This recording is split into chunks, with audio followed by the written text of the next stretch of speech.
My family stole my life's work at 22. You'll be a nobody forever, my brother sneered. 12 years later, I owned a global cybersecurity empire. Then, my father emailed. We demand a bailout. I typed, look out the window. I remember the freezing sting of the Minneapolis wind hitting my face. It was 3 days before my college graduation. My father stood on the porch, holding the hard drive I had spent 2 years filling with a proprietary encryption algorithm. He looked at me with absolute contempt. Ryan needs this more than you, Ethan, my father stated, completely void of empathy. He has a real business degree. You're just playing with computers. I built that from scratch, I pleaded. I already had a buyer lined up. It's my entire future. My older brother, Ryan, chuckled from the doorway. It was a hollow, arrogant sound that still echoes in my head. You'll be a nobody forever, he smirked. You don't know how to run a real company. I'm taking this to Silicon Valley. My mother didn't intervene. She just stood by the kitchen island, admiring the luxury watch Ryan bought her with his new venture advance. Stop being selfish, she snapped. Your brother is going to be famous. I left that house with $85 in a duffel bag. The first 2 years were an endless nightmare of bone-chilling cold. I lived out of a rusted 2006 Ford Taurus, parking under highway overpass. I worked grueling graveyard shifts at a regional freight warehouse, hauling heavy pallets until my spine felt permanently damaged. I vividly remember eating a tin of cold baked beans in my car on Thanksgiving, tears streaming down my face. I wasn't weeping because I was lonely. I was crying because my hands were too numb to hold the fork. But whenever I wanted to surrender, I remembered my brother's smirk. You'll be a nobody forever. That betrayal became my engine. I refused to let them win. I spent my days at the public library, using their slow internet to write a completely new algorithm, one that was flawless. I clawed my way out of the dirt. I launched a boutique digital security agency out of a rented basement. I pitched to local clinic, then regional banks, then international conglomerates. I studied corporate law and hostile takeovers with a terrifying obsession. By 28, I secured my first $1 million government contract. Now, at 34, my cybersecurity firm is valued at over $80 million.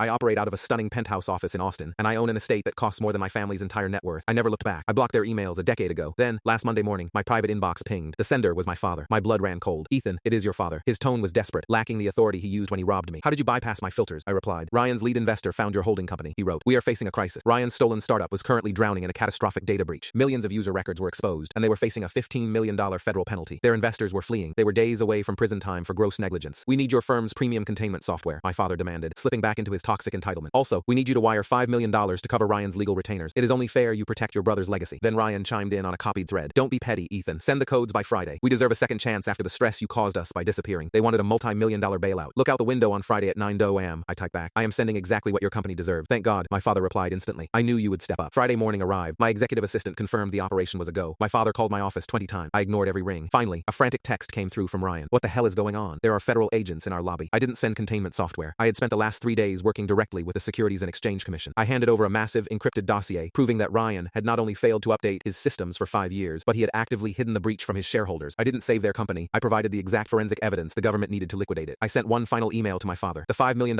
you demanded? I just used it to acquire Ryan's liquidated patents at auction. You are officially barred from contacting me ever again. If you try, you won't be a nobody forever. You'll be a federal inmate. And Ryan, you were right. I really do know how to run a real company. Full story on the channel. Link below.